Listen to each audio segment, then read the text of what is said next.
கிறிஸ்துவின் மாணவர்களே, ஆண்டவராகிய இயேசு கிறிஸ்துவின் இனிய நாமத்திலே உங்கள் யாவரையும் பரவையில் இருக்கிற தூய இம்மானுவேல் ஆலயத்தின் சார்பாக வாழ்த்தி இந்த வெள்ளிக்கிழமை மாலை லித்தானி ஆராதனைக்கு அன்போடு கூட வரவேற்கிறேன்.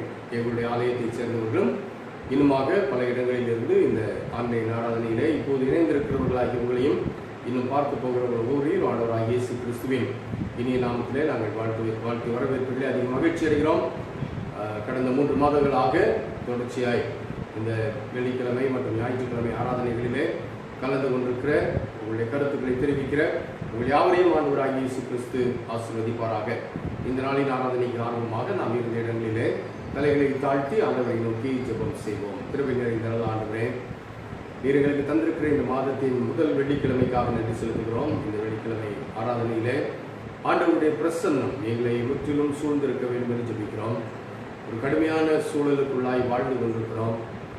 என்ன நடக்கும், எப்போது என்ன எங்களை சுற்றி நிகழும் என்று நாங்கள் ஒன்றும் தெரியாத நிலையிலே பயத்தோடும் நடுக்கத்தோடும் வாழ்ந்து கொண்டிருக்கிற இந்த சூழ்நிலையிலே எங்களுக்கு நம்பிக்கை தருகிற, எங்களை நேசிக்கிற எங்கள் ஆண்டவர் உம்மை நோக்கி பார்க்கிறோம்.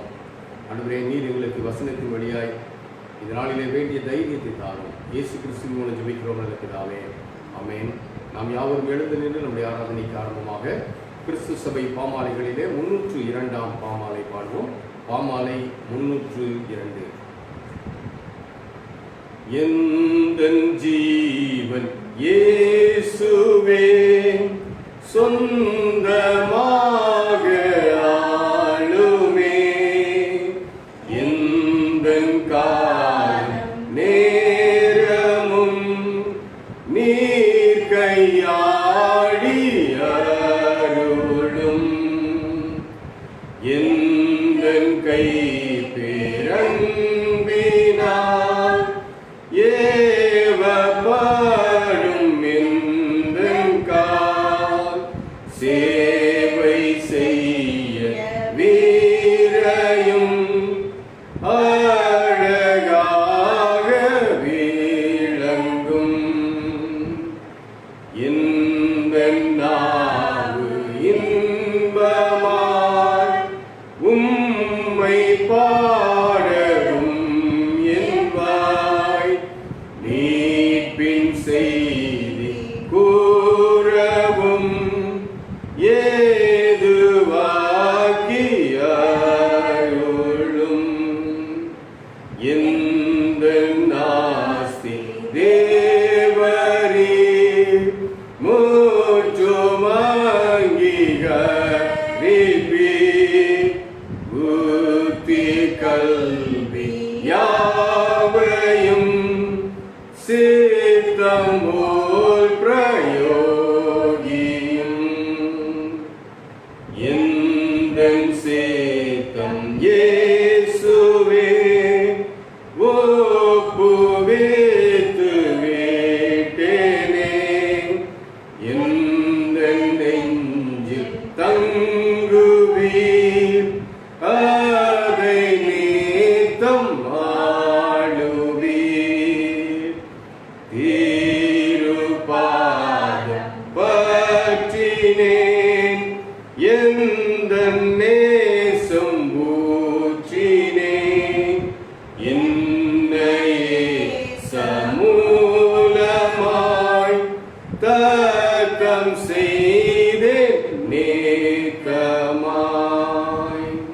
ஜெபம் செய்வோம். லித்தானியா என்கின்ற பொதுவான பிரார்த்தனையை நாம் சேர்ந்து எடுப்போம். நான் சொல்ல சொல்ல நீங்கள் பின்னாலே இந்த ஜெபத்தை சொல்லும்படி உங்களை அன்போடு கேட்கிறேன்.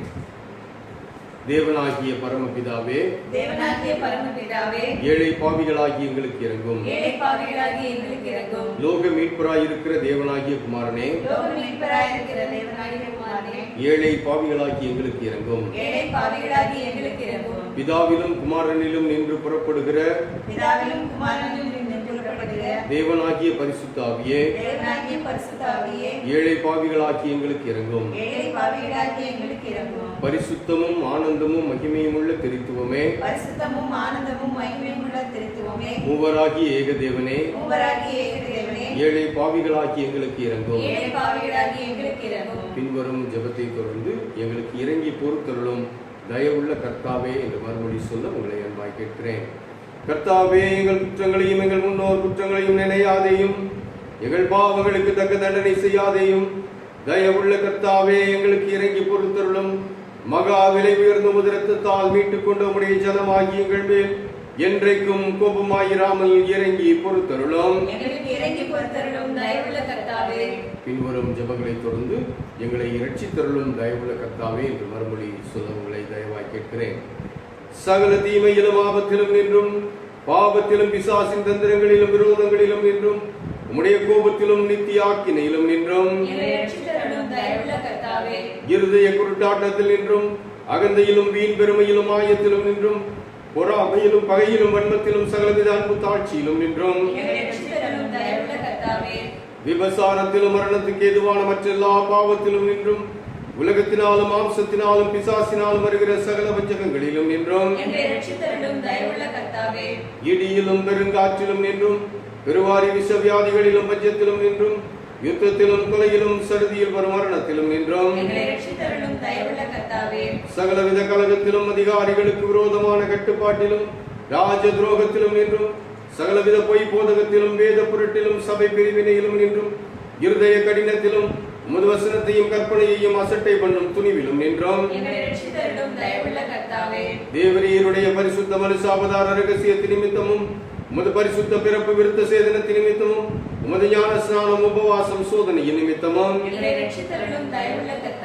தேவரீருடைய மனவேதனை இரத்த வேர்வை நிமித்தமும் உமது சிலுவை பாடுகளின் நிமித்தமும் உமது அருமையான மரணத்தின் நிமித்தமும் நீர் அடக்கம் பண்ணப்பட்டது நிமித்தமும் மகிமையோட உயிர் தெழுந்து பரமண்டலத்துக்கு ஏறியது நிமித்தமும் பரிசுத்த ஆவி வந்தது நிமித்தமும் துக்கப்படும் காலத்திலும் சுகப்படும் காலத்திலும் மரண வேளையிலும் நியாய தீர்ப்பு நாளிலும் பின்வரும் ஜெபங்களை தொடர்ந்து நாங்கள் வேண்டிக் கொள்கிறதை கேட்டருளும் தயவுள்ள கர்த்தாவே என்று மறுமொழி சொல்லவங்களை கேட்கிறேன். கர்த்தராகிய தேவனே, பாவிகளாகிய எங்களுக்கு செவி கொடுக்க வேண்டும் என்று பிரார்த்திக்கிறோம். எங்கும் உள்ள உமது பரிசுத்த சபையை சத்திய மார்க்கத்தில் நடத்தி ஆள வேண்டும் என்று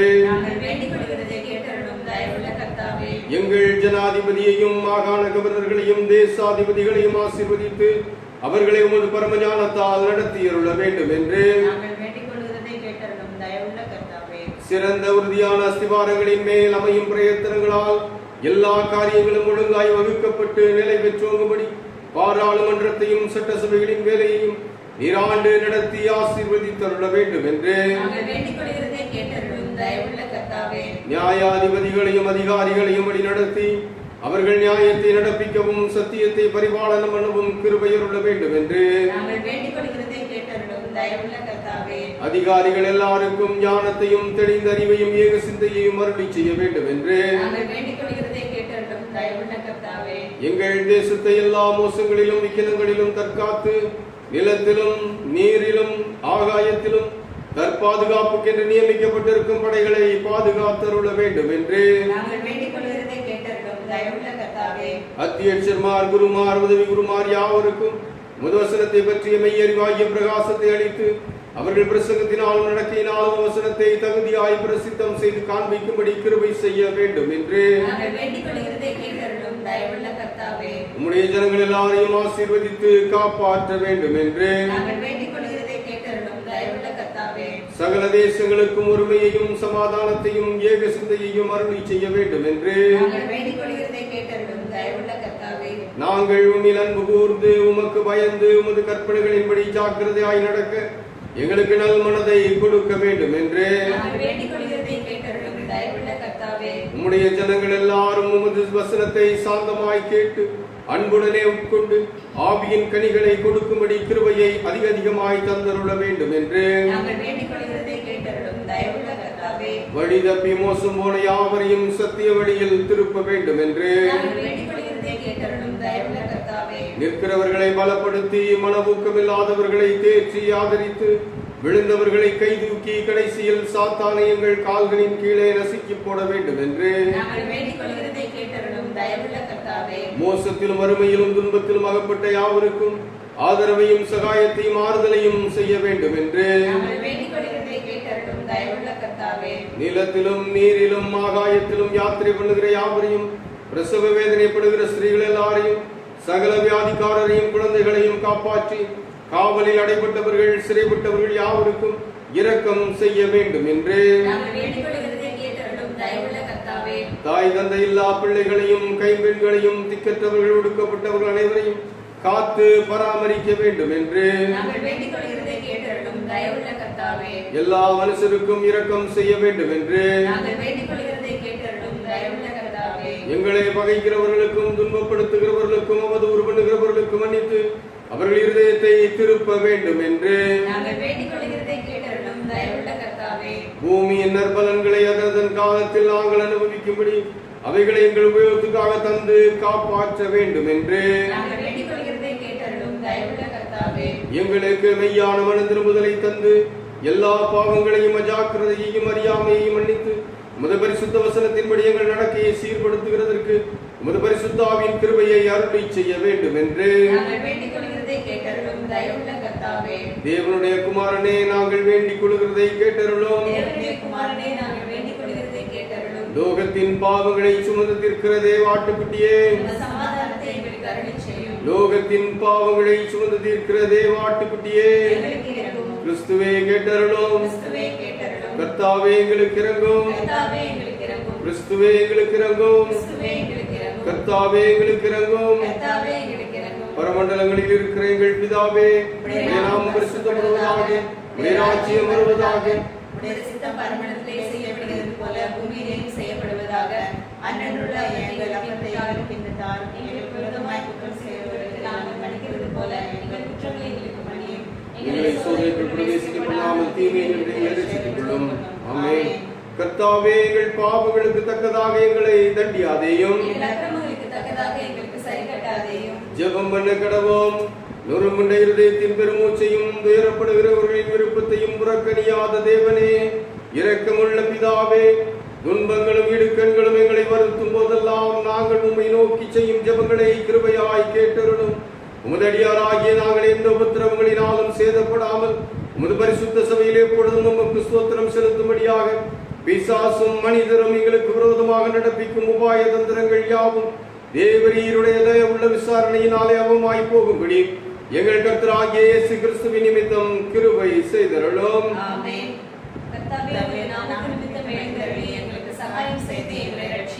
பராபரனே, எங்கள் பிதாக்கள் காலத்திலும் அவர்களுக்கு முந்தின பூர்வ காலத்திலும் தேவரீர் செய்த மகத்தான கிரியைகளை எங்கள் பிதாக்கள் அறிவிக்க எங்கள் காதுகளால் கேட்டோம்.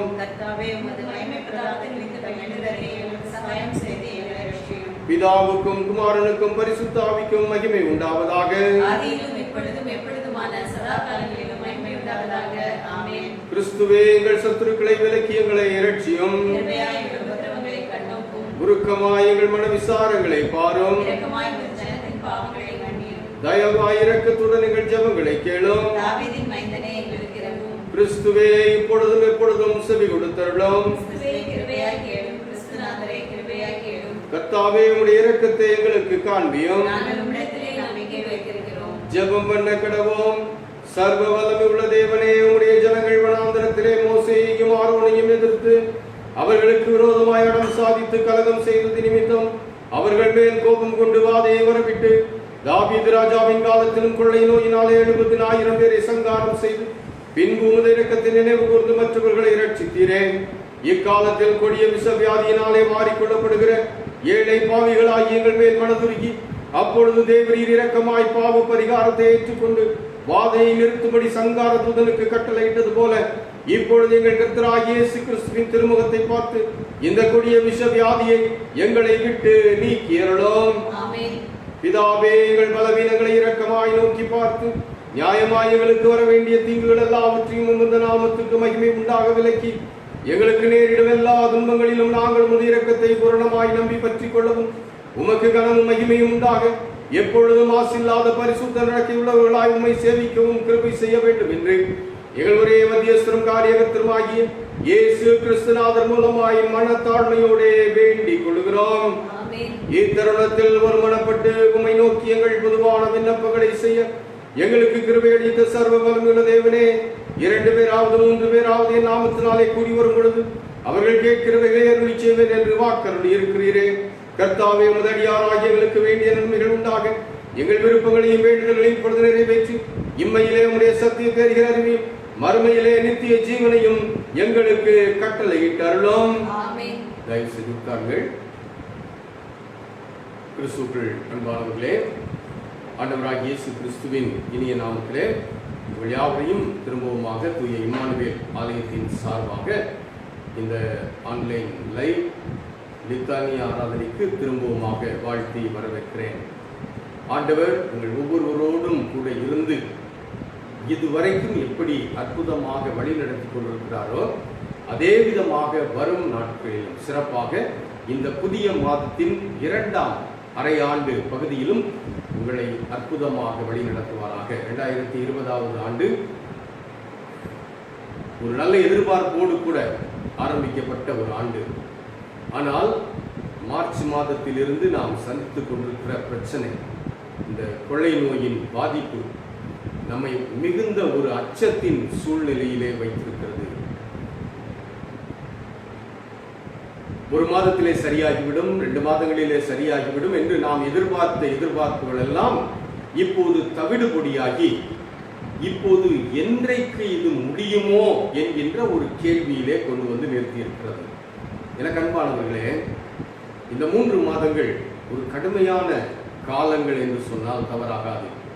வேலை இழப்புகள், சம்பளமின்மை, ஒரு விதமான அச்சம், எதிர்காலத்தை குறித்த நம்பிக்கையற்ற சூழ்நிலை, இப்படி பல தடுமாற்றங்களோடு கூட இந்த ஆண்டு போய்கொண்டிருக்கிறது.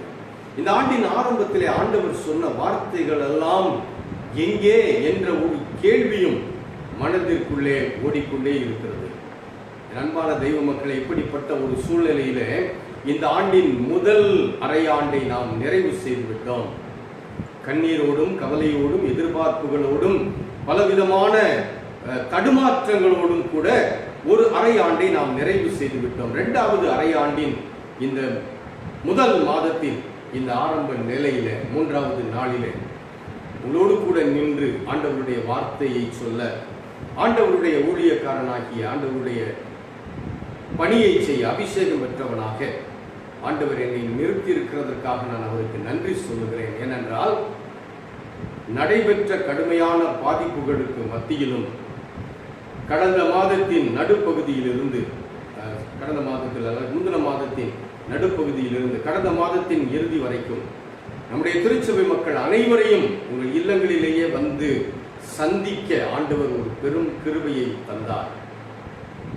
என்னுடைய பலவீனங்களை உங்களிலே பலர் அறிவீர்கள். அந்த பலவீனங்களுக்கு மத்தியிலும் ஆண்டவருடைய கரம் கூட இருந்ததை நான் அனுபவித்ததினாலே நான் நன்றியோடு நிற்கிறேன் என்று சொல்லுகிறேன். என் அன்பான தெய்வ மக்களே, உங்களையும் கொஞ்சம் நீங்க திரும்பி பாருங்களேன்.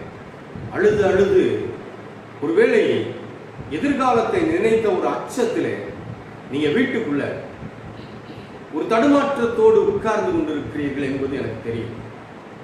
எத்தனை நாட்கள் இந்த வியாதி போகும் என்ற ஒரு பெரும் கேள்வியும் உங்கள் முன்பாக இருக்கிறது. அன்பானவர்களே, இந்த கேள்விகளை கேட்டு கேட்டு தடுமாற்றத்திலேயே உட்கார்ந்து இருக்கும் போது என்ன நடக்கும்? இன்னும் சோர்வு, இன்னும் பின்னடைவு, இன்னும் வேதனை, இன்னும் மன சோர்வு என்று உங்களை அது அழுத்தத்தான் செய்யுமே ஒழிய உங்களை நிற்க வைக்காது. ஆனால் இந்த நாட்களிலே ஆண்டவர் உங்களை எவ்வளவு அற்புதமாக நடத்தினார் என்பதை கொஞ்சம் யோசித்து பாருங்களேன்.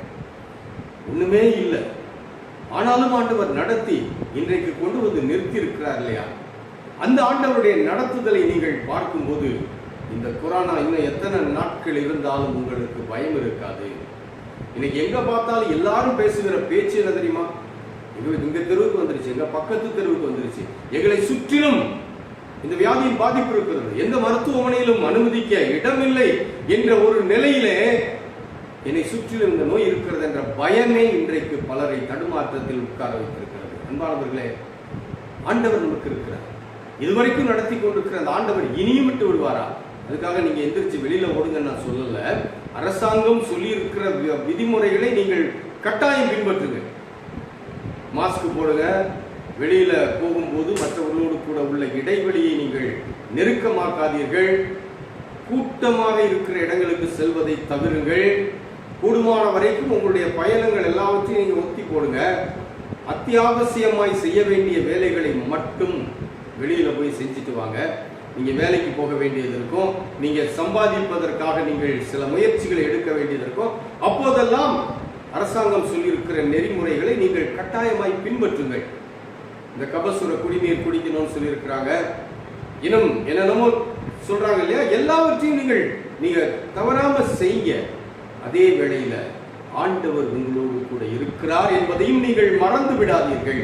அதை நீங்க எப்ப மறப்பீங்களோ அப்போதுதான் இந்த தடுமாற்றம். அன்பான தெய்வ மக்களே, ஒருவேளை உற்றார் உறவினர்கள் எல்லாரும் நம்மள ஒரு மாதிரி பேசுறாங்க, நம்மை விட பணம் படைத்தவர்கள் அவங்க இருக்கிறாங்க, ஆனா நம்மளை பார்த்து ஒரு மாதிரி அற்பமா நினைச்சிட்டு இருக்கிறாங்க, நம்மள ஒரு பொருட்டு அவங்க நினைக்கலங்கிற ஒரு எண்ணமும் உங்களுக்கு வரக்கூடும். இந்த மாதத்திற்கான கர்த்தருடைய வார்த்தையை 1ஆம் தேதி காலையில் 8 மணிக்கு வழக்கம் போல உங்களுடைய மொபைல்களுக்கு அந்த வாய்ஸ் எஸ்எம்எஸ் வழியாக சொல்லுவதற்கு ஆண்டவர் உதவி செய்தார் இல்லையா? ஏறக்குறைய நம்முடைய திருச்சபை மக்கள் எல்லாரும் அந்த வாய்ஸ் எஸ்எம்எஸ்ஸை நீங்கள் பெற்றீர்கள். அந்த அன்னைக்கு ஆண்டவர் கொடுத்த வார்த்தை என்ன? இது நேரடியாக நான் ஆலயத்தில் கேட்டாலே பலர் அப்படியே தருமாற்றுறது நம்ம பார்த்துருக்கிறேன். இப்போ இன்னைக்கு நான் இந்த ஆன்லைனில் கேட்டேன்னா சொல்லவா போறீங்க? சொன்னவங்க நீங்கள் பிறகு என்னோடு கூட தொடர்பு கொள்வீங்க. நினைவு இருக்குதுன்னு நீங்கள் இப்போ நான் அதை சொல்றதுக்கு முன்னால எனக்கு அது நினைவில் இருந்துச்சு அப்படின்னு நீங்கள் சொல்லுவீங்கன்னா நீங்கள் தயவு செய்து எனக்கு தொலைபேசியில் தொடர்பு கொண்டு தெரிவிங்கள். ஆண்டவர் உங்களை ஆசீர்வதிப்பார். 22வது சங்கீதத்தின் 24வது வசனம். 22வது சங்கீதத்தின் 24வது வசனம். உபத்திரவப்பட்டவனுடைய உபத்திரவத்தை அவர் அற்பமாய் எண்ணாமலும் அருவருக்காமலும் தம்முடைய முகத்தை அவனுக்கு மறைக்காமலும் இருந்து தம்மை நோக்கி அவன் கூப்பிடுகையில் அவனை கேட்டருளினார். எவ்வளவு அற்புதமான ஒரு வார்த்தையை ஆண்டவர் நமக்கு கொடுத்திருக்கிறார்.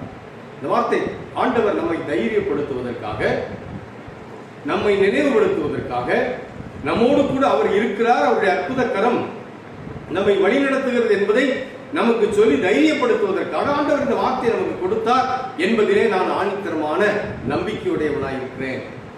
ஏனென்றால் எந்த வசனங்களையும் நான் திட்டம் போட்டு எடுத்து சொல்வதே கிடையாது. ஆண்டவருடைய வழிநடத்துதலின் படித்தான் வசனங்களை கொடுத்து கொண்டிருக்கிறேன். அதே போலதான் செய்திகளும் அப்படித்தான் கொடுக்கப்படுகின்றன. அந்த பிரகாரமாக இந்த வசனம் எனக்கு முந்தின நாள் வரைக்கும் கிடைக்கல. 1ஆம் தேதி காலையில தான். ஏன்னா முந்தின நாளே பொதுவாக அந்த வசனங்களை எடுத்து நான் ஒளிப்பதிவு செய்து வைத்து விடுவேன். ஆனால் இந்த ஜூன் மாதத்தில் அப்படி எந்த விதமான ஒரு வழிநடத்துதலும் என்ன வசனம் சொல்லணுங்கிற ஒரு அந்த வழிநடத்துதலே இல்லை. நான் பேசாமல் படுத்துட்டேன். ஏன்னா கடைசி நேரத்தில் ஆண்டவர் கொடுப்பார் என்ற நம்பிக்கை எனக்கு எப்போது உண்டு. அது என்னுடைய அனுபவம். அந்த அனுபவத்தின் அடிப்படையிலே அடுத்த நாள் காலையில் 7:30 மணிக்கு தான் இந்த வசனம், 7:45 இருக்கும். அந்த சமயத்தில் தான் இந்த வசனம் எனக்கு கொடுக்கப்படுகிறது. உடனடியாக 8 மணிக்கு இந்த தடவை லைவ்லேயே நான் கொடுத்தேன். பொதுவாக அதை ரெக்கார்ட் பண்ணி வச்சுட்டு கொடுப்பேன். ஆனால் இந்த மாதம் இந்த வசனம் உங்களுக்கு அன்னைக்கு 8 மணிக்கு சரியாக லைவ்ல அந்த வாய்ஸ் எஸ்எம்எஸ் வழியாக உங்களுக்கு கொடுக்கப்பட்டது. ஏன் இதை சொல்லுகிறேன் என்றால், இந்த வசனம் நம்மை தைரியப்படுத்துவதற்காக, நம்மோடு கூட ஆண்டவர் இருக்கிறார் என்பதை நமக்கு சொல்லி நம்மை முன்னால போறதுக்கு உந்தி தள்ளுவதற்காக, கவலைகளும் கண்ணீர்களும் ஒரு பக்கம் அழுத்திக் கொண்டிருக்கிறது இல்லையா, அந்த கவலைகளையும் கண்ணீர்களையும் தூர வைத்து விட்டு ஆண்டவர் மேல் நம்பிக்கை வைப்பதற்காக இந்த வசனம் கொடுக்கப்பட்டது. உபத்திரவப்பட்டவனுடைய உபத்திரவத்தை அவர் அற்பமாய் எண்ணாமல் அருவருக்காமல் தம்மை நோக்கி தம்முடைய முகத்தை அவனுக்கு மறைக்காமல் இருந்து தம்மை நோக்கி அவன் கூப்பிடுகையில் அவனை கேட்டருளினார். 3 காரியத்தை அவர் சொல்றாரு. 1, அவர் உபத்திரவத்தை அற்பமாய் எண்ணவில்லை, அருவருக்கவில்லை, தம்முடைய முகத்தை அவனுக்கு மறைக்கவில்லை. யாருக்கு? உபத்திரவப்பட்டவனுக்கு தன் முகத்தை மறைக்கல, அவனை பார்த்து அருவருக்கவில்லை, அவனை அற்பமாய் எண்ணவில்லை. அன்பான தெய்வ மக்களே, இன்றைக்கு நம்மை சுற்றி இருக்கிற பிரச்சனை என்ன தெரியுமா? உபத்திரவப்படுகிறவர்கள் அற்பமாக எண்ணப்படுவது. ஒருவேளை நீங்க கஷ்டத்திலே கவலையில் இருக்கிறீங்க, இருக்கும்போது உங்களுக்கு தெரிந்தவர்கள், உங்களுடைய நண்பர்கள், உறவினர்கள் எப்படி உங்களை நடத்துகிறார்கள் என்பது உங்களுக்கு நல்லா தெரியும் இல்லையா? பல நேரங்களிலே நம்முடைய உபத்திரவத்தை வைத்து, நாம் படுகிற வேதனைகளை வைத்து நம்மை கேலி பண்ணி நம்மை அருவருப்பாய் நினைக்கிற ஒரு சூழலுக்குள்ளாக நாம் கடந்து போய் கொண்டிருக்கிறோம் பல நேரங்களிலே. ஏன்னா உலகம் அப்படித்தான். உலகம் எதற்கும் ஒரு காரணம் கற்பித்து ஏதோ அவர்கள் எல்லாரும் ரொம்ப நல்லவங்க போலையும், இந்த உபத்திரவப்படுகிறவர்கள் எல்லாம் ஆண்டவருடைய தண்டனைக்கும் ஆண்டவருடைய நியாயத்திற்கும் ஆளானவர்கள் போலவும் குற்றம் சாட்டுகின்ற ஒரு மனப்பாங்கு இன்றைக்கு எல்லா இடத்துல இருக்குது. சிறப்பா ஊழியர்கள் கிட்டே இருக்குது. நீ இப்படி செய்யவில்லையானால் ஆண்டவர் உன்னை தண்டிக்கிறார். இன்னைக்கு இந்த கொரோனாவின் பாதிப்பை குறித்து பேசுகின்ற பல ஊழியர்கள் பேசுகின்ற பேச்சு என்ன? இது தேவனுடைய நியாய தீர்ப்பு. அமெரிக்காவை பாருங்கள், அங்கே பாவம் பெருகி போய்விட்டது, ஆகையினாலே ஆண்டவர் அமெரிக்காவை அழித்தார். பிரிட்டனை பாருங்கள், பிரிட்டனிலே இந்த பாவம் அந்த பாவம், அதனால ஆண்டவர் பிரிட்டனை அழித்தார். இந்தியா என்ன தப்பிச்சியாரு? நாம் ஆளுகின்ற இந்தியா, நாம் ஆளுகிற தமிழகம், இது ஏதோ தப்பிச்சு போயிடுச்சா? இங்கேயும் அதே நிலை தானே இருக்குது. ஒரு அழிவின் ஒரு நிலையில நின்று கொண்டு அடுத்தவருடைய அழிவுக்கு நியாயம் கற்பித்துக் கொண்டிருக்கின்ற ஒரு உலகம், ஒரு கிறிஸ்தவ உலகம், ஒரு கிறிஸ்தவ ஊழியர்களின் கூட்டம். என் அன்பான தெய்வ மக்களே, வேதத்தின் அடிப்படையிலே மற்றவர்களை நியாயம் தீர்ப்பதற்கு நாம் யார்? நாம் யார்? ஒருவேளை கொஞ்சம் சளியும் காய்ச்சல் வந்துருச்சு அப்படின்னா இன்றைக்கு ஒருத்தருக்கு ஒருத்தர் சொல்லுகின்ற காரணங்கள் என்ன? அவங்க இப்படி செஞ்சதுனால இப்படி வந்துருச்சு. கொரோனாவை விட்டுருங்க, மற்ற நேரத்திலேயே ஒரு பொருளாதார பாதிப்புல ஒரு குடும்பம் இருக்குதுன்னு வச்சுக்கோமே, கேட்கிறாங்க அல்லது நமக்கு தெரியுது அல்லது யார் மூலமாகவும் பேச்சு வருது. வரும்போது என்ன செய்யணும்? அப்படியா அவங்க கஷ்டப்படுறாங்களா, ஜெபம் பண்ணுவோம், போயிட்டே இருக்க வேண்டியதானே. அதை விட்டுட்டு எனக்கு அப்பயே தெரியும் அவங்க செலவழிக்கிற செலவழிப்பெல்லாம் என்ன, அவங்க எப்படி சாப்பிட்டாங்க, எப்படி உடை கொடுத்துறாங்க, கொஞ்சமாவது சேர்த்து வச்சாங்களா, இப்படி பேசுற ஆளுகளை எல்லாம் பாருங்களேன், அவங்க கிட்ட பெரிய பெரிய ஓட்டைகள் இருக்கும். இது வெளியே தெரிஞ்சிடக்கூடாதுங்கிறதுக்கு அடுத்த ஆள பேசுறது. அப்ப இந்த பேச்சு அந்த பாதிக்கப்பட்ட உபத்திரவத்தில் இருக்கிற அந்த நபருக்கு காதுல வரும் இல்லையா? காற்று கொண்டு போகுமே, வேதம் அப்படித்தானே சொல்லுகிறது. அப்படி காற்றின் வழியாக அந்த செய்தி போகும்போது அந்த நபருக்கு என்ன ஆகும்? என்ன தோணும்? எல்லாரும் என்னை அருவருக்கிறாங்க, எல்லாரும் என்னை அற்பமாய் நினைக்கிறார்கள், அப்படிதானே தோணும். ஐயா, நீங்க ஒண்ணுமே சொல்ல வேண்டாம், அவங்களுக்கு அவங்கள பத்தி கமெண்ட் அடிக்காம போகலாம் இல்லையா? ஆனா நம்ம என்ன பண்ணிடுறோம் தெரியுமா? அங்க ஒரு பெரிய, நம்ம தான் பெரிய ஜட்ஜி மாதிரி, நியாயாதிபதி மாதிரி உட்கார்ந்துக்கிட்டு அவங்க அப்படி செஞ்சதுனால இப்படி ஆயிடுச்சு, அவங்க இப்படி செஞ்சதுனால அப்படி ஆயிடுச்சு, அவங்களுக்கு முன்னோருடைய சாபம் வந்து கொண்டிருக்கிறது, அதனால இப்படி ஆயிடுச்சு. எதுனால இருந்துட்டு போதும், அது உண்மையாகவே இருக்கட்டும். அதை பேசுறதுக்கு நமக்கு என்ன உரிமை இருக்கு? அதை பேசுறதுக்கு நமக்கு என்ன உரிமை? நண்பானவர்களே, இப்படியே பேசி பேசி பேசி பேசி அடுத்தவங்களை நம்ம ஜட்ஜ் பண்ணி, ஆண்டவருடைய வார்த்தை என்ன சொல்கிறது? நீ குற்றவாளி என்று தீர்க்கப்படாத இருக்க வேண்டுமானால் நீ மற்றவர்களையும் குற்றவாளி என்று தீர்க்காதேங்கிறது வேதத்தின் வார்த்தை. ஆனா இன்னைக்கு நம்ம துணிகரமாய் அந்த நாட்டுல அப்படி, இந்த நாட்டுல இப்படி, அங்க தேவ கோபம், நம்ம மேல என்ன கோபம் இருக்குது? நம்ம என்ன ஆண்டவருடைய பார்வையில நமக்கு ஒரு ஆளு கூட பாதிப்பு இல்லாம உட்கார்ந்து இருக்கிறோமா? அல்லது நம்முடைய வாழ்க்கையில இன்னைக்கு வரைக்கும் ஓடிடுச்சு, நாளைக்கு என்ன நடக்கும் என்று நமக்கு தெரியாதே. இப்படிப்பட்ட ஒரு சூழலிலே வாழ்ந்து கொண்டிருக்கிற நாம் இப்படியே பழகிட்டோம். என்ன பழகிட்டோம்?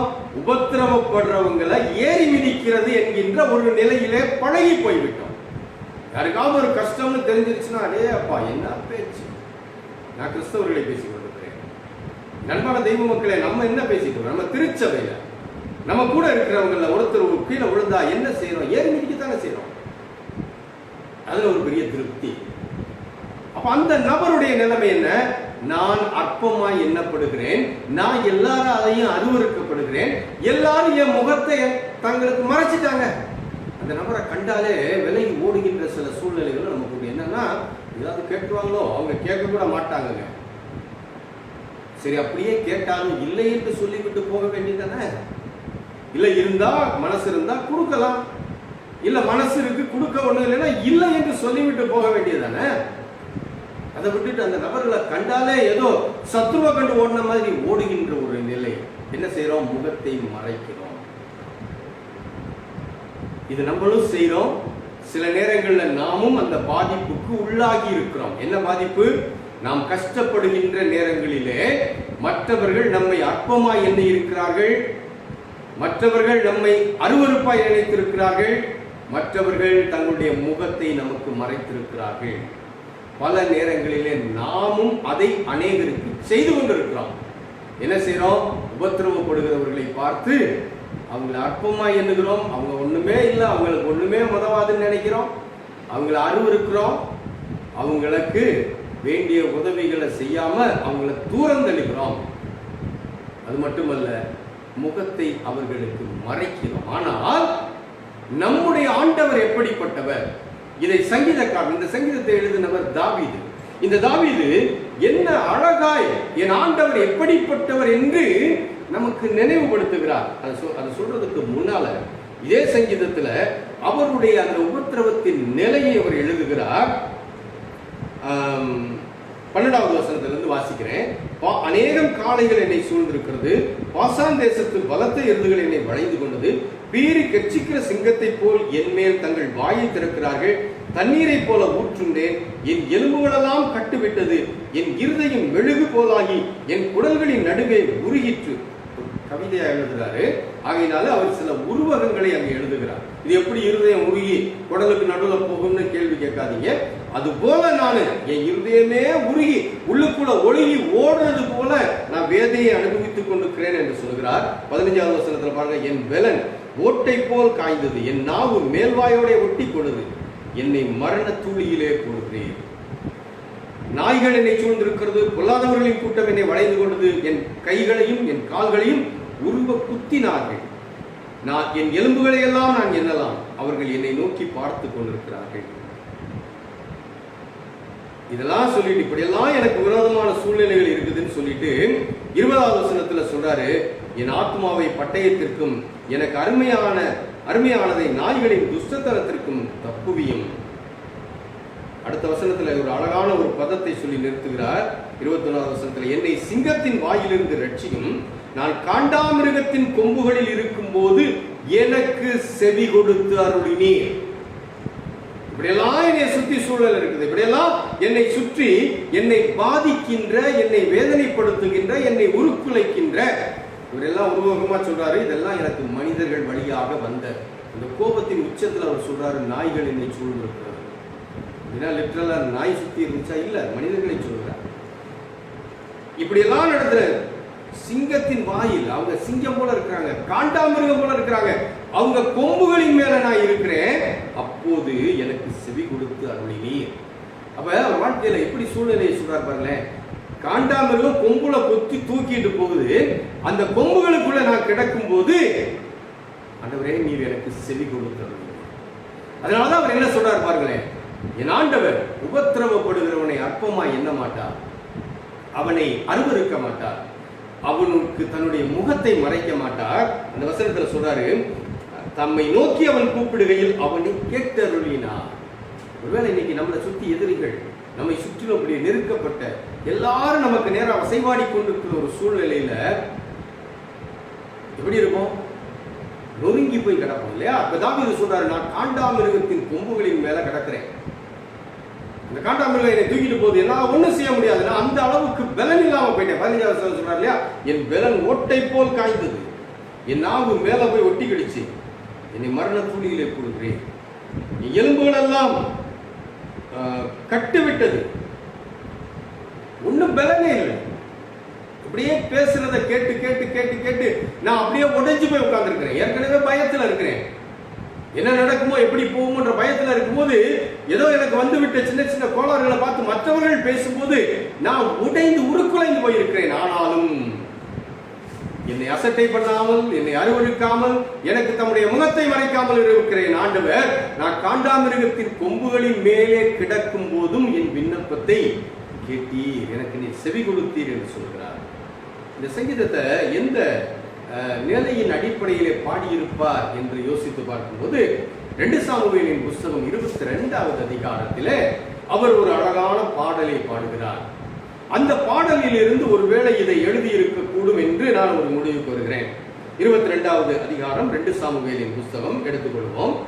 அங்க முதல் வசனம், தாவீது எந்த சூழ்நிலையில் இந்த பாட்டை பாடுகிறார் என்று அங்க ஒரு பாட்டு பாடுறார், அங்க வேற சங்கீதம் பாடுகிறார்.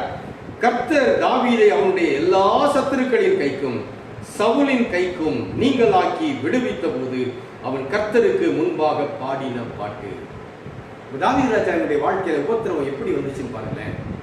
எல்லா சத்துருக்கள் சவுல், அவன் சவுலும் தாவீதை பகைத்திருக்கிறார். அது நமக்கு தெரியும். தாவீது ஒண்ணுமே செய்யல. தாவீது கோலியாத்தை கொன்றுவிட்டு வரும்போது ஜனங்கள் பாடுகிறார்கள், சவுல் கொன்றது 1000, தாவீது கொன்றது 10000 என்று.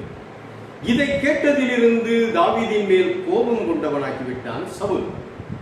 இந்த நிலையில அன்றிலிருந்து தாவீதை வேட்டையாடுவதற்கு சவுல் எத்தனையோ பிரயத்தனங்களை எடுத்தான். சொந்த ஊர்ல இருக்க முடியல, அண்டி போன இடத்துல இருக்க முடியல.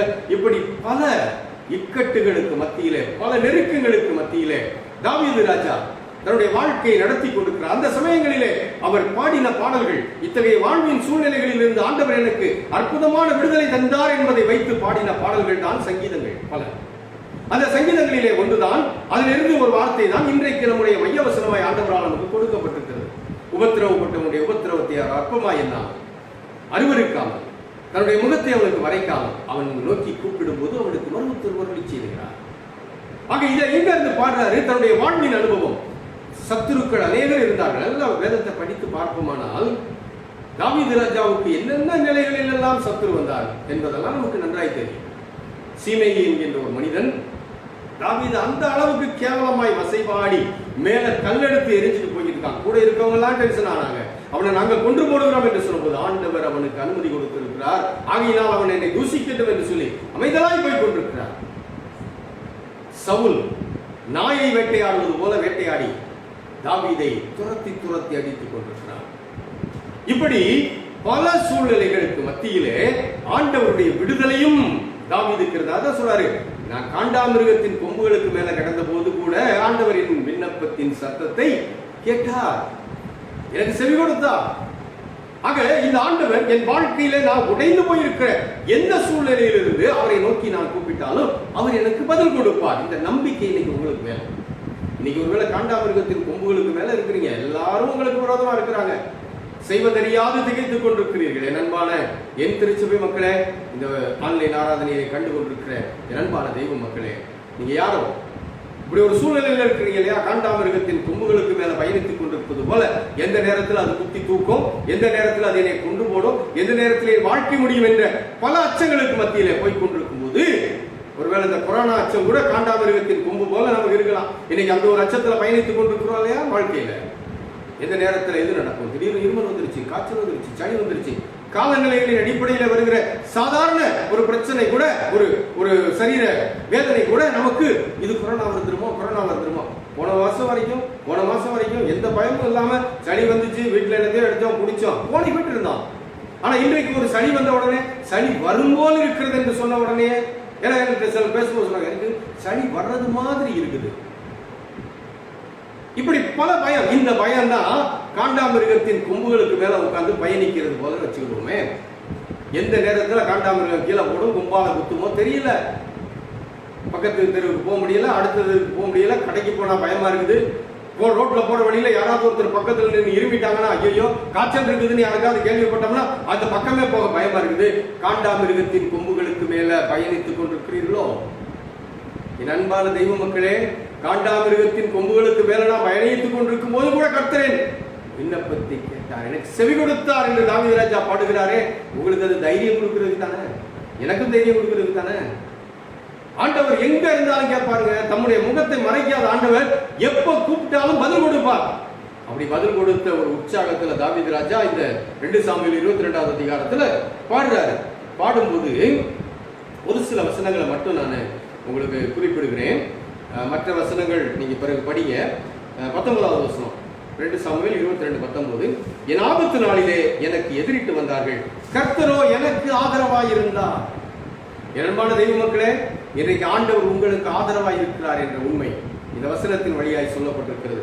உங்களுக்கு எதிராக இங்கே அவர் சொல்றாரு, ஆபத்து நாளிலே எனக்கு எதிரிட்டு வந்தார்கள், கர்த்தரோ எனக்கு ஆதரவாய் இருந்தார். அப்ப நீங்க உங்களுக்கு எதிராய் வருகிற சூழ்நிலைகளிலே எதை பார்க்கணும் தெரியுமா? எதிராய் உங்களை பயமுறுத்தி கொண்டிருக்கிற உங்க சூழ்நிலைகளை பார்க்காதீங்க, மாறாக உங்களுக்கு ஆதரவாய் இருக்கிற கர்த்தரை பாருங்கள். உங்க சூழ்நிலைகள் உங்களுக்கு எதிராக இருக்குது, உங்களை பயமுறுத்துது, காண்டாமிருகத்தின் கொம்புகளின் மேல் நீங்கள் பயணிப்பது போல பயணித்துக் கொண்டிருக்கிறீர்கள், எங்கேயும் போக பயமா இருக்குது. உங்களுடைய நிலை என்ன தெரியுமா? உங்களுக்கு ஆதரவாக கர்த்தர் இருக்கிறார், மறந்துடாதீங்க. உங்களுக்கு ஆதரவா கர்த்தர் இருக்கும்போது அவர் உங்களுடைய விண்ணப்பத்தை கேட்பாரா கேட்க மாட்டாரா? இன்னைக்கு வீட்டுக்குள்ள உட்காந்துட்டு நீங்க ஜெபம் பண்ற ஜெபம் என்ன? ஆண்டவரே, எனக்கு இந்த வியாதி வந்துடக்கூடாது, எனக்கு அன்பானவர்களுக்கு வந்துடக்கூடாது, எதிர்ப்பு சக்தியை தாங்க, எனக்கு பலன் தாங்க கேட்டுட்டு இருக்கிறீங்களா? சரி, வியாதி இல்லைங்க, வேற என்னென்ன விதத்துல நீங்க பயந்துட்டு இருக்கிறீங்களோ அந்த பயமான சூழ்நிலையில எல்லாம் உங்க பயத்தை போக்குவதற்காக கர்த்தர் உங்களுக்கு ஆதரவா இருக்கிறாரே. கர்த்தர் உங்களுக்கு ஆதரவா இருக்கிறாரே, மறந்துட்டீங்களே. எல்லாம் எதிராய் வரும், வராம போகாது. எதிரிட்டு வந்தார்கள், ஆனால் கர்த்தரோ எனக்கு ஆதரவாய் இருந்தார். அடுத்த வசனத்துல சொல்றாரு, அந்த ஆதரவாய் இருந்தார்ங்கிற அந்த நம்பிக்கை தான் இந்த பாடலை பாட வைத்திருக்கிறது. கர்த்தருக்கு முன்பாக பாடின பாட்டுன்னு சொல்லுது இல்லையா, 1வது வசனம். சரி, 20வது வசனம். அவர் என் மேல் அவர் பிரியமாய் இருந்தபடியால் விசாலமான இடத்திலே என்னை கொண்டு வந்து தப்புவித்தார். நண்பான தெய்வமக்களே, ஆண்டவர் உங்களை நேசிக்கிறார், மறந்துட்டீங்க இல்லையா? இந்த வசனத்தின் இன்னைக்கு ஆண்டவர் இந்த மாசத்துக்கு நமக்கு கொடுத்த இந்த வசனத்தின் மையம் என்ன தெரியுமா? ஆண்டவர் உங்களை நேசிக்கிறார். ஆண்டவர் உங்களை நேசிக்கிறார். அவர் உங்களை நேசிக்கிறதுனாலதான் உங்க உபத்திரவத்தியாரோ அவர் அற்பமா என்னல, உங்களை அவர் அருவருக்கல, முகத்தை மறைக்கல. இன்னைக்கு யார் நமக்கு முகத்தை மறைக்காம அருவருப்பா நினைக்காம நம்மளை அசட்டை பண்ணாம இருப்பா? யார் நம்மை நேசிக்கிறார்கள்? நம்ம குடும்பத்தில் இருக்கிறவங்க இல்லையா? ஒரு காலத்தில் நம்முடைய பெற்றோர், அதற்கு பிறகு ஆண்டவர் நமக்கு கொடுத்த துணை நம்முடைய பிள்ளைகள் என்று நம்முடைய குடும்பத்தில் இருக்கிறவங்க தான் நம்முடைய உபத்திரவங்களிலே நம்மை அற்பமாய் எண்ண மாட்டார்கள். விழுந்தோம் அப்படின்னா யாரு பாப்பா? யாரு பார்க்கறது? நம்ம குடும்பத்தில் இருக்கிறவங்க தானே, நம்ம துணை தானே, நம்ம பிள்ளைகள் தானே. ஒரு காலத்தில் அப்பா அம்மா பார்த்தாங்க, இன்னைக்கு அவங்க இல்லை. இன்னைக்கு இருந்தாங்கன்னா இருக்கிறவங்களுக்கு அவங்க பார்ப்பாங்க. அல்லது ஒருவேளை அவர்கள் முடியாமல் இருக்கிறார்கள் என்றால் அவங்க உங்களை பார்க்க முடியாது. ஆனா யார் பார்க்கிறார்? உங்க கூட ஆண்டவர் உங்களுக்கு கொடுத்த உங்க துணை உங்களை பார்க்கிறாங்க இல்லையா? ஏன் பார்க்கிறாங்க? உங்களை நேசிக்கிறவர்கள், உங்கள் மேல் பிரியமாய் இருக்கிறார்கள். இப்ப அதே போல ஆண்டவர் அருவருக்கல, அற்பமா என்னல அப்படின்னா முகத்தை மறைக்கல. இப்ப நம்ம குடும்பத்தார்கள் நமக்கு முகத்தை மறைப்பாங்களா? கொரோனாவே வந்துருச்சுன்னு வச்சுக்குவோம், ஊரே நம்மளை கண்டு ஓடுது, நம்ம பக்கத்துல வராது. ஆனா நம்ம குடும்பத்துல இருக்கிறவங்க நம்ம பக்கத்துல வருவாங்களா? வரமாட்டாங்களா? அன்பான தெய்வ மக்களே, நம்ம குடும்பம், நான் சொல்றது நம்ம வீட்டுக்குள்ள இருக்கிறார்கள். அப்ப யார் நம்மை நேசிப்பது? மற்றவங்க வாயில் அழகா பேசுவாங்க, நாங்க உங்களை நேசிக்கிறோம் நேசிக்கிறோம், எல்லாம் ஒரு எல்லை தானே.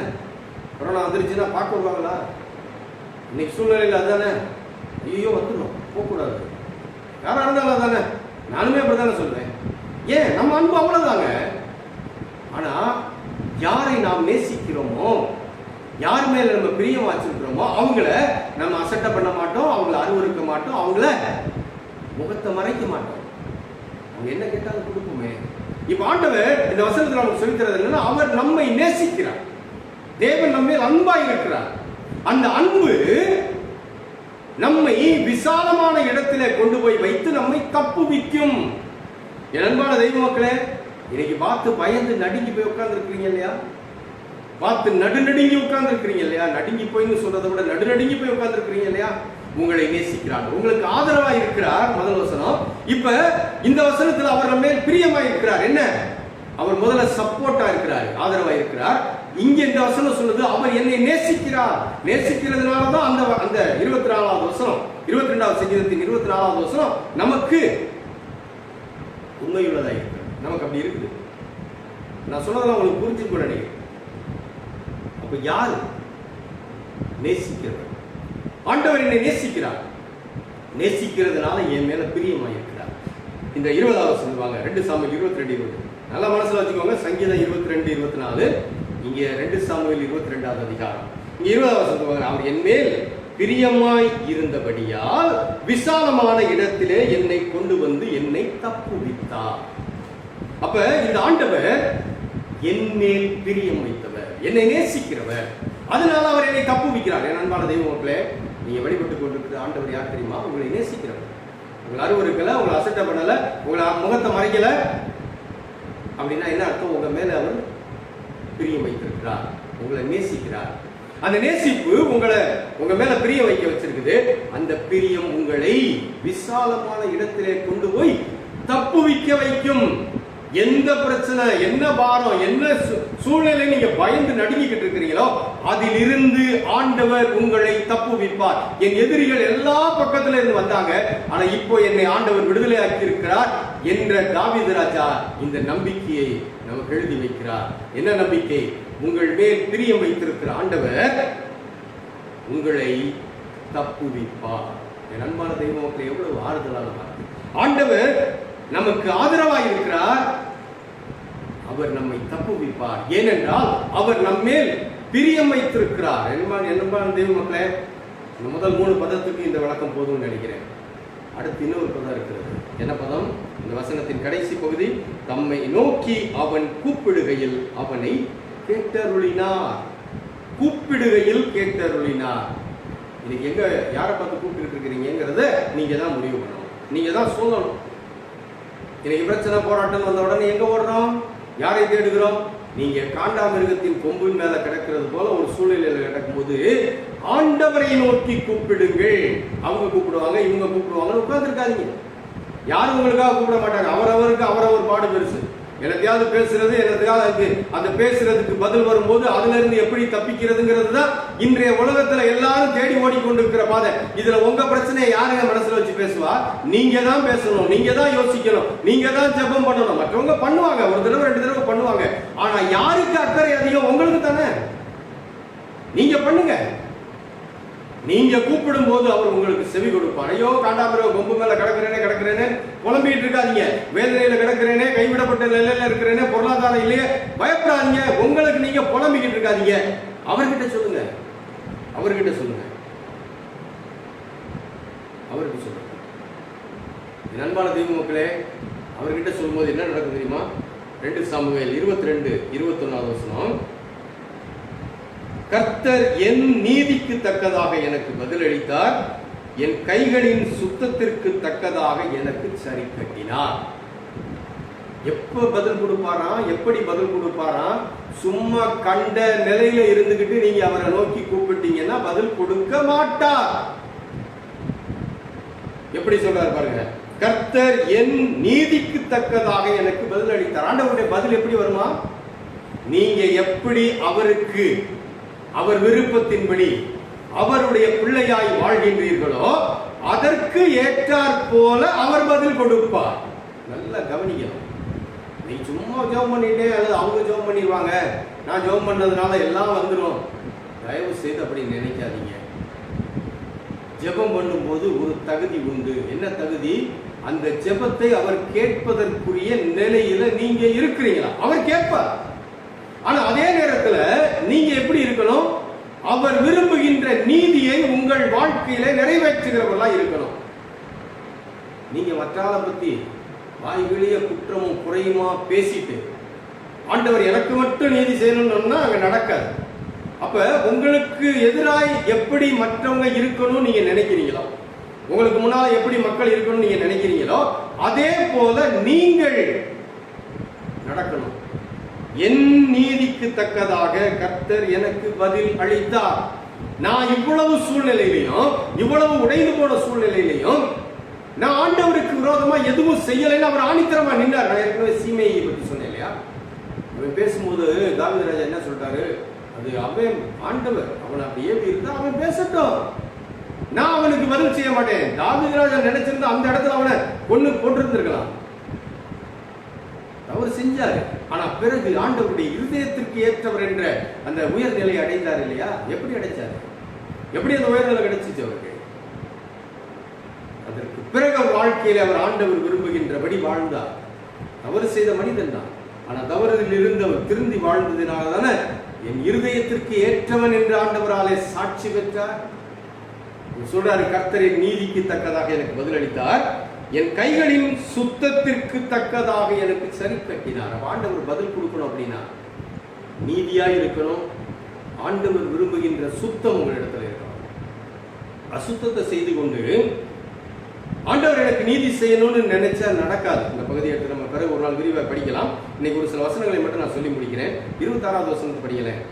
தயவுள்ளவனுக்கு நீர் தயவுள்ளவராகவும், உத்தமனுக்கு நீர் உத்தமராகவும், புனிதனுக்கு நீர் புனிதராகவும், மாறுபாடானவனுக்கு நீர் மாறுபடுகிறவராகவும் தோன்றுவீர். ஆண்டவர் எப்படி இருப்பாரா? தயவுள்ளவனுக்கு தயவுள்ளவர், உத்தமனுக்கு உத்தமர், புனிதனுக்கு புனிதர், மாறுபாடானவனுக்கு அவரும் மாறுபடுகிறவராக. இப்படி வசனங்களை எல்லாம் சொல்லும் போதுதான் என்னை பலர் கேட்பாங்க, எப்படி உங்க கண்ணுக்கு மட்டும் இப்படி வசனமா தெரியுது? என் அன்பான தெய்வ மக்களை, இந்த வசனங்களை எல்லாம் பார்க்க மாட்டேங்கிறோம், பார்க்க மாட்டான். ஆண்டவர் எப்படிப்பட்டவர்? உத்தமனுக்கு உத்தமன், புனிதனுக்கு புனிதன், தயவுள்ளவனுக்கு தயவுள்ளவர். நீங்க தயவு பண்ணா உங்களுக்கு கிடைக்கும், நீதி செய்தால் நீதி பதில் கொடுப்பா. கைகளின் சுத்தம், மாறுபாடு, புனிதனாயிருந்தால் புனிதனாயிருப்பார், மாறுபாடு உள்ளவனாயிருந்தால் அவரும் மாறுபாடு உள்ளவனாய் மாறியிருப்பார். என்பார் தெய்வ மக்களை, பேரளவுல நானும் கிறிஸ்தவன், ஆலயத்துக்கு போறேன், ஆலயத்துக்கு அதை கொடுக்குறேன், இதை கொடுக்குறேன், நடக்காது. ஒண்ணு நடக்காது. அந்த ஊழியத்தை தாங்குறேன், இந்த ஊழியத்தை தாங்குறேன், நடக்காது. நீதியாயிருக்கணும், சுத்தமாயிருக்கணும், அப்போதுதான் ஆண்டவர் பதில் கிடைக்கும். கிறிஸ்தவம் வெறும் தாலாட்டு கிடையாது. கிறிஸ்தவம் வெறுமன நம்மளை தட்டி தட்டி தட்டி தட்டி கொண்டு போகின்ற ஒரு நிலை அல்ல. தேவன் விரும்புவதை வாழ்க்கையில சேர்த்து செய்ய வேண்டும். தேவன் விரும்புவது என்ன? தேவன் எப்படிப்பட்டவர்? புனிதனுக்கு புனிதன், உத்தமனுக்கு உத்தமன், தயவுள்ளவனுக்கு தயவுள்ளவன், மாறுபாடு உள்ளவனுக்கு மாறுபாடு உள்ளவர். தாவீது சொல்றார், என் நீதிக்கு கர்த்தர் என் நீதிக்கு தக்கதாக எனக்கு பதிலளித்தார், என் கைகளின் சுதந்திரத்திற்கு தக்கதாக எனக்கு சரி கட்டினார். கர்த்தருடைய வழிகள் 22வது வசனம், கர்த்தருடைய வழிகளை காத்துக் கொண்டு வந்தேன், நான் என் தேவனுக்கு துரோகம் பண்ணினதில்லை. அன்பான தெய்வ மக்களே, இப்படி வாழும்போது காண்டாமிருகத்துக்கு மேல நீங்க பயணித்துக் கொண்டிருந்தாலும் ஆண்டவர் உங்கள் சத்தத்தை கேட்பார். தாவீது ராஜாவை போல சொல்லலாம், ஆண்டவர் நேசிக்கிறவங்க, நேசிக்கிற ஆண்டவர் உங்ககிட்ட என்ன எதிர்பார்க்கிறார் தெரியுமா? அவருடைய நேசம் உங்களை அசட்ட பண்ணாது, உங்களை அருவருப்பா நினைக்காது, முகத்தை மறைக்காது. ஆனா அதே வேளையில அந்த நேசம் உங்களிடத்தில் எதிர்பார்ப்பது என்ன தெரியுமா? அவர் விரும்பும் வாழ்க்கை. அந்த வாழ்க்கையை வாழ்ந்து கொண்டு நீங்கள் ஜெபம் பண்ணுங்க. உங்க பிரச்சனைகள், உங்க போராட்டங்கள் எது உங்களுக்கு முன்னால நின்னாலும், காண்டாமிருகத்தின் கொம்புகளுக்கு இடையில நீங்கள் பயணித்தாலும் கர்த்தர் உங்களை விடுவிப்பார். இந்த ஆண்டு ஆண்டவர் நமக்கு கொடுத்திருக்கிற ஆண்டு திரும்ப பெற்றுக் கொள்ளும் ஆண்டு. மறந்துடாதீங்க. மறந்திருக்கலாம் ஒருவேளை.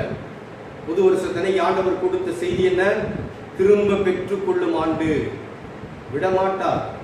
இந்த வருஷத்தின் முடிவுக்குள்ளே ஆண்டவர் நீங்கள் இழந்த எல்லாவற்றையும் திரும்ப பெற்றுக்கொள்ள உங்களுக்கு கிருபை செய்வார். ஆனால் நீங்கள் அவர் விரும்பும் வாழ்வு வாழும்போது, நீங்க எப்படி நீதியாக இருக்கிறீர்களோ அதற்கு ஏற்றாற் போல அவர் பதில் செய்வார். நீங்கள் எப்படி சுத்தமாக இருக்கிறீர்களோ அதற்கு ஏற்றாற் போல அவர் உங்களுக்கு சரி கட்டுவார். தைரியமா இருங்க. நம்மை நேசிக்கிற ஆண்டவர். அதே வேளையில எச்சரிக்கையாகவும் இருங்கள். அவர் விரும்பும், ஏன்னா அவரு தயவுள்ளவருக்கு தயவுள்ளவர், உத்தமருக்கு உத்தமர், புனிதனுக்கு புனிதர், மாறுபாடு உள்ளவனுக்கு மாறுபாடு. மறந்துடாதீங்க. ஆக எச்சரிக்கையா இருங்கள், தைரியமா இருங்கள். அந்த ஆண்டவர் எப்படிப்பட்டவர் தெரியுமா? ஒரே ஒரு வசனத்தை மட்டும் வாசித்து முடிக்கிறேன். அதே 2 சாமுவேல் 22வது அதிகாரத்தின் 3வது வசனம். தேவன் நான் நம்பி இருக்கிற துருகமும், என் கேடகமும், என் இரட்சணிய கொம்பும், என் உயர்ந்த அடைக்கலமும், என் புகலிடமும், என் இரட்சகருமானவர், என்னை வல்லடிக்கு நீங்களாக்கி ரட்சிக்கிறவர் அவரே. இந்த தைரியம் தான் உங்களுக்கு ஆண்டவர் இன்றைக்கு கொடுக்கிற தைரியம். அவர் நேசிக்கிறவர். மகிழ்ச்சியாயிருங்கள். அவர் நீதியை விரும்புகிறவர். எச்சரிக்கையாயிருங்கள். அதற்கேற்றாற்போல் வாழ்க்கையை வாழுங்கள். அப்படி நீங்கள் வாழும்போது தேவன் நான் நம்பி இருக்கிற துருகமும், என் கேடகமும், என் இரட்சணிய கொம்பும், என் உயர்ந்த அடைக்கலமும், என் புகலிடமும், என் இரட்சகருமானவர், என்னை வல்லடிக்கு நீங்களாக்கி ரட்சிக்கிறவர் அவரே. இந்த ஆண்டவர் உங்களோடு இருந்து உங்களை ஆசீர்வதித்து தைரியப்படுத்தி உங்களை நிலை நிறுத்துவாராக. ஆமென். நாம் யாவரும் எழுந்து நின்று 203ஆம் கிறிஸ்தவ கீர்த்தனை பாடுவோம். கிறிஸ்தவ கீர்த்தனை 203. வாராவினை வந்தாலும் சோராதே மனமே, வல்ல கிறிஸ்து உனக்கு நல்ல தாரகமே.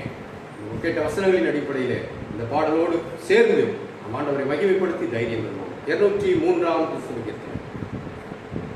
வாராவினை வந்தாலும் சோராதே மனமே, வல்ல கிறிஸ்துனக்கு நல்ல தாரகமே.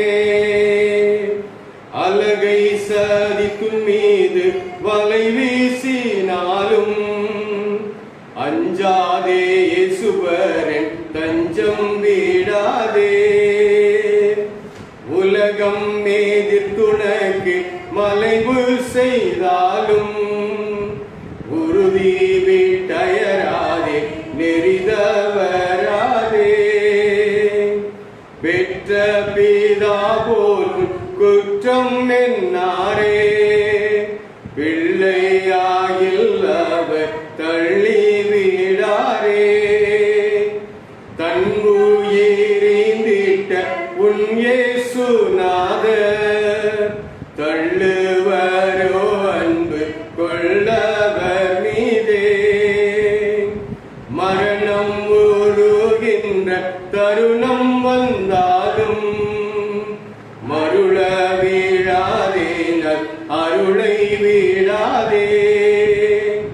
வையகமே உனக்குய்ய ஓர் நிலையோ வானவனை முற்றும் தானடைவாயே. வாராவினை வந்தாலும் சோராதே மனமே வல்ல கிறிஸ்துனக்கு நல்ல தாரகமே. ஜெபம் செய்வோம். இன்னவினை வந்தாலும் எங்களுடைய அடைக்கலமாய், எங்கள் கோட்டையாய், எங்களை ஆதரிக்கிறவராய், எங்களை ரட்சிக்கிறவராய், எங்களுடைய புகலிடமாய் எங்களுக்கு இருக்கிற எங்கள் ஆண்டவரே, இந்த நாளிலும் நீர் எங்களுக்கு தந்த இந்த ஆராதனைக்காக நன்றி செலுத்துகிறோம். ஆராதனையிலே உங்களை நோக்கி நாங்கள் ஜெபிக்க எங்களுக்கு கிருபை செய்த ஆண்டவர், உங்களுடைய வார்த்தைகளை கேட்கவும் நீர் கொடுக்கிற தைரியத்தை நாங்கள் பெற்றுக்கொள்ளவும், அதே நேரத்தில் நீர் எங்களிடத்தில் எதிர்பார்க்கிற எதிர்பார்ப்புகளை நாங்கள் நிறைவேற்ற வேண்டும் என்ற எச்சரிப்பையும் பெற்றுக்கொள்ளவும் எங்களுக்கு உதவி செய்கிறேன். இந்த மாதம் உடைய பிள்ளைகளாகி எங்களுக்கு என்று நீர் கொடுத்த இந்த வசனத்தின் வழியாக எங்களோடு கூட பேசின உடைய தயவுக்காக நாங்கள் ஸ்தோத்திரம் செலுத்துகிறோம். ஆண்டவரே, நீர் எங்களை நேசிக்கிறீர், நாங்கள் தைரியமாக இருக்கிறோம். அதே வேளையிலே நீர் எங்களிடத்தில் எதிர்பார்க்கிறீர். அந்த எதிர்பார்ப்புகளுக்கு உட்பட்டு எங்கள் வாழ்க்கையை சரிப்படுத்திக் கொள்ள ஆண்டவர்களுக்கு கிருபைதான். அப்படி சரிப்படுத்தி நடக்கும்போது ஆண்டவரே, நீர் எங்களுக்கு உத்தமனுக்கு உத்தமனாய், புனிதனுக்கு புனிதனாய், தயவுள்ளவனுக்கு தயவுள்ளவராய் இருக்கிறது போல எங்களுக்கு நீர் இருந்து எங்களை வழிநடத்துவீர். அது மட்டுமல்ல, எங்கள் கூட்டை, எங்கள் புகலிடம், எங்கள் நம்பிக்கை, எங்கள் கண்மலை என்றெல்லாம் நாங்கள் தாவீது ராஜாவை போல உண்மை பார்த்து பாட முடியும். அந்த பாக்கியத்தை எங்களுக்கு தர வேண்டும் என்று ஜெபிக்கிறோம். அந்த பாக்கியத்திற்கு ஏற்ற நிலையில் எங்கள் வாழ்க்கையை மாற்றிக்கொள்ள திருவிதான். பயத்தின் பிடியில் இருக்கிற எங்கள் மக்களை ஆண்டவர் விடுவித்தவர். எந்த சூழ்நிலையும் உங்களுடைய பிள்ளைகளை தாக்காதபடிக்கு நல்ல எதிர்ப்பு சக்தியை தான். எங்கள் ஆலயத்தில் உள்ள சிறு பிள்ளையிலிருந்து வயது முதிர்ந்தவர்கள் வரைக்கும் உங்களுடைய பரிசுத்த கரம் அவர்களை மூடிக்கொள்ளும். அதே போல இந்த ஆராதனையிலே பங்கு பெற்ற ஒவ்வொருவருக்கும் அவ்விதமான உங்களுடைய பரிசுத்த பாதுகாவலை ஆண்டவர் தர வேண்டும் என்று சொல்லுங்கள். ஆண்டவரே, நீர் தந்த உலகத்திற்குள் போகிறோம். எங்களை பயமுறுத்தி கொண்டிருக்கிற சூழ்நிலை எங்களுக்கு முன்னால் இருக்கிறது. தைரியமாய் முன்னோக்கி செல்ல எங்களுக்கு பலன்தான். எதுவும் எங்களை அணுகாதபடி எங்களை காத்துக்கொள்ளும். எங்களை தப்புவி மாட்டவரே, காட்டாமிருகத்தின் கொம்புகளுக்கு மேல கிடப்பது போன்ற ஒரு பயணத்தை நாங்கள் நடத்தி கொண்டிருக்கிறோம். ஆண்டவரே, இதை நோக்கி நாங்கள் கேட்கிறோம். எங்களுக்கு செவி கொடுத்து எங்களை தைரியப்படுத்தி எங்களை விடுதலையாக்கி எங்களை ஆசீர்வதித்திட வேண்டும் என்று எங்கள் ஆண்டவர் இயேசு கிறிஸ்துவின் மூலம் தாழ்வோடு ஜெபிக்கிறோம். நல்ல பிதாவே, ஆமென். நம்முடைய ஆண்டவராகிய இயேசு கிறிஸ்துவின் கிருபையும் பிதாவாகிய தேவனுடைய அன்பு பரிசுத்த ஆவியானவருடைய ஐக்கியம் ஆசீர்வாதமும் வழி நடத்துதலும் பாதுகாவலும் உங்கள் ஒவ்வொருவரோடும் என்றென்றும் தங்கி இருப்பதாக. ஆமென். நீங்காதீரும் என் நேச கர்த்தரே,